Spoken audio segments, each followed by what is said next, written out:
can't believe I have to say this again this year, but this is your reminder that Passover Seders are for Jews. Can't believe I have to say this again, but Passover is a holiday you should refuse. At the bare minimum, change the name. Change it to something like the historically undocumented Exodus from Egypt, after God went about and massacred all of the firstborn of the Egyptians and all of the firstborn of the livestock. But we like that name Passover because he passed over our homes so that he could go out on his murder spree. Jesus.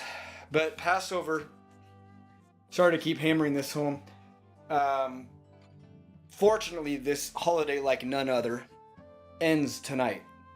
They managed to celebrate this for an entire week with illustrious meals and rituals, and it's only for the Jews, all that. Passover makes it to number 3 in my book.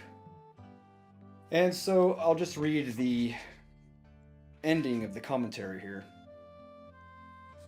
Sorry for those of you that have that this may seem to be repetitious, but let's check this out and happily wave goodbye to Passover of 2024.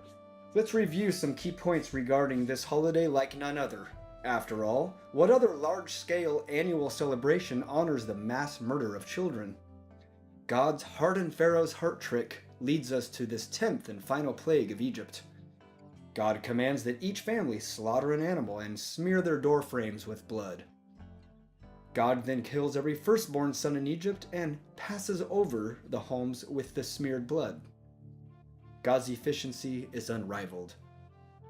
Verse 30 states there was not a single house where someone had not died. Isn't that nice?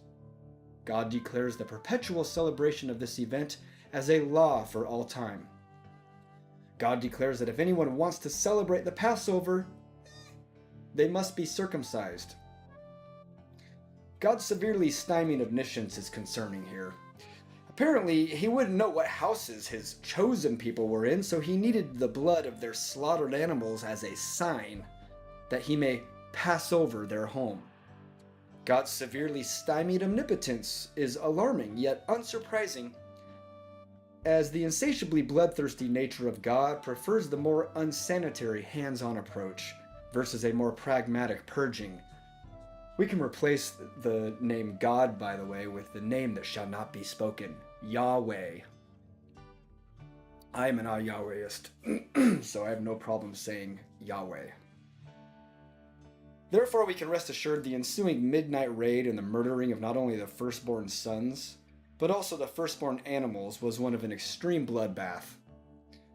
But fret not, rejoice. In verse 36, his omnipotence has been restored as he's caused the Egyptians to look favorably on the Israelites. Cool, great timing. Seems a little late. Couldn't he have done that before the midnight raid? I guess not.